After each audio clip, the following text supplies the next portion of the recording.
It is underway. Here it was a long hold and Jerome Adamaco gets a good start. It looks to be a bit of an even one here. As we see Ventink has improved. Oh, there's a big crash. One of the Red Bulls, that is Pablo Bas, I'm pretty sure. There's big chaos and we have a virtual safety car. Jensen Randall picks up a 10-second time penalty for a collision with Jerome Adamaco.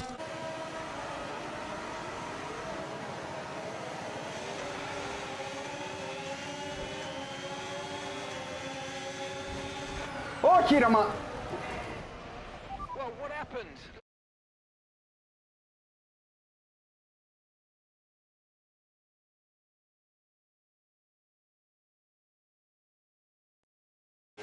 Ti spiego dopo.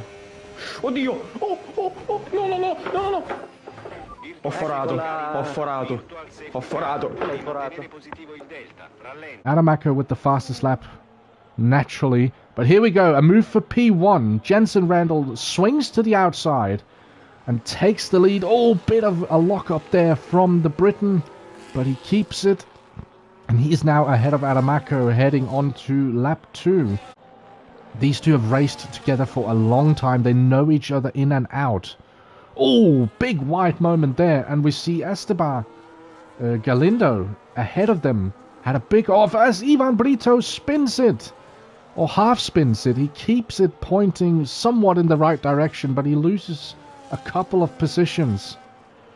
But we are probably going to see a move here for the lead. Jerome Adamaco swings to the inside, becomes the outside. Oh, they touch! Jensen Randall outbrakes himself for turn 1 and slams into the side of the Mercedes. And they are side by side heading up the hill. And heading into turn 2, Adamaco slot... Oh, sorry, not turn 2, turn 4. Adamaco slots in behind the McLaren. Here we go. Second round. Jerome Adamaco to the outside. Into turn 1. Oh, they don't touch this time. Oh, they do. But they are rubbing. Oh, this is close racing. This is brilliant racing. And Adamaco comes out on top heading into turn 4. And that is going to have left Randall in a vulnerable position for Tim Ventink. He has the DRS. He has the slipstream. Heading into turn 1. What's he going to do? He swings to the inside. He brakes late, but Adamaco... Oh, is he going to keep it around the outside? Brilliant defensive move from Adamaco. Heading into turn 1. So the first attempt from Jensen Randall to retake the lead. Proving futile. Falsaresi has the slipstream, has the DRS, pulls alongside Ventink, and he clears him before turn 1. Oh, and big lock-up from Ventink into turn 1. Almost hits the Williams. As we have a yellow flag. We have a safety car. Dion Stahl has looped it in the middle sector, and the safety car gets called out. And Doulis is on the intermediate tires. Oh, this is interesting. So Doulis taking a big gamble here. Let's take a look at the tires. So Doulis on intermediates. Andrea Latrella similarly on the intermediates. So they are gambling on the rainfall coming very, very soon. Because remember, under safety car conditions, you obviously don't utilize the tires as much as you do at race pace. But there is some drops starting to form on the monocoque of the Mercedes. It is a bit tricky to see, but it isn't substantial enough yet. Oh, and there's rain in the air. Now the question for Doulis is, how heavy is it going to be and how quickly is it going to fall? Pablo Bas has also boxed for the intermediate tires. So we could be looking at a situation here where potentially Doulis, if this rainfall is heavy enough, could potentially be taking the lead of the Grand Prix. It's the start of lap 13. Adamaco, when is he going to go? The grid is bunched up. There goes the Mercedes. And he gets the jump on Falsaresi. Falsaresi didn't get the traction that he would have wanted. And Doulis behind is under pressure from Jensen Randall already. Now the question becomes, does he have the grip advantage over these drivers in front of him? Or it looks to be still a little bit too dry for the intermediates. He's losing a lot of pace here compared to the 4 drivers in front of him. As well as, as we see a move there from Tim Venting diving to the inside of Nicola Falzaresi's Williams. And they have to be very careful through this complex of corners. Oh, big slide there from Venting on those soft tires.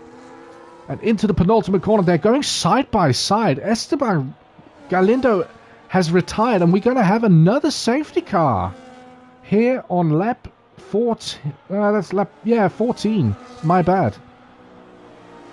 My goodness. And we see Falzaresi has headed for pit road. Adamaco stays out. Venting doesn't stay out.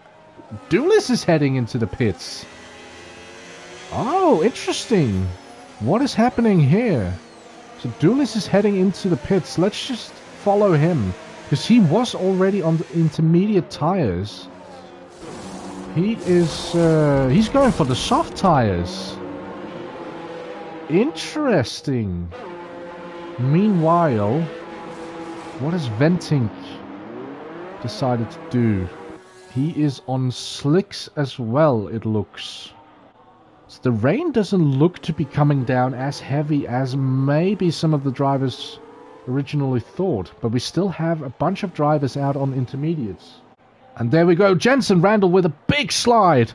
Almost loses a position to Latrella. And it looks as if those intermediate tires might have a little bit more grip. We see a bunch of intermediate runners moving up a couple of positions, and the rain is falling heavy now. We have a Ferrari in the pits. And we're just going to switch off the tire strategies here. And we see Andrea Latrella has taken the lead of the Grand Prix while we are speaking. Pablo Bas is challenging for P2, and he takes P2 from Adamaco. The rain has increased in intensity, and that means Andrea Latrella, Pablo Bas, and that is Harley Collins in the Alpine taking P3. So the rain did pick up, and right now we have Andrea Latrella in a position we haven't seen him in a long time, as he takes the lead on the beginning of lap 18, but he's under huge pressure from Pablo Bas in the second Red Bull.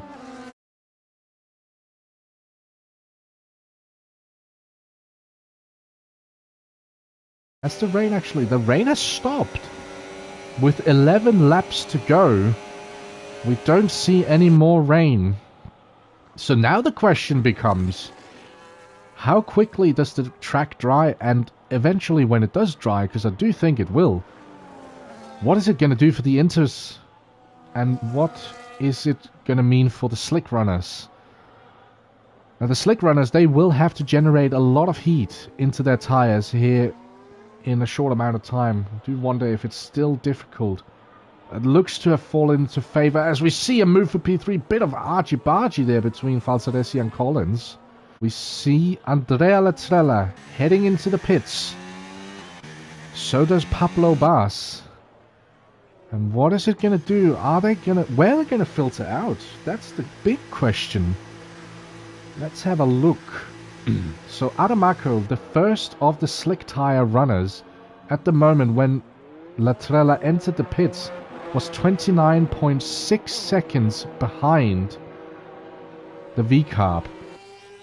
Adamaco is coming around the final corner now. So Latrella is going to retain the lead. Pablo Bas is going to retain P2, but they are being hunted down by championship leader Jerome Adamaco, because Bas is within DRS range. He goes for the move. He goes for the lead. It seems like he scared Latrella a little bit there. We saw the movement of the V-carb, indicating maybe that Latrella didn't expect the Red Bull to be there. But Pablo Bas takes the lead of the Grand Prix here on the start of lap 26. And the laps are winding down. So let's see, what's this going to be for Adamaco? Heads to the inside and clears the V-carb before we even make the turn-in point. Oh, clutters over the curb a little bit there, but he keeps the Mercedes pointing in the right direction. And 1.7 seconds is what stands between Adamaco and another victory. And the crowd will be cheering on the man in P1 because it's one of the home heroes. Spanish-born Pablo Bas. Currently substituting for Nick van Gelder. Penultimate corner, the final corner for the Red Bull substitute.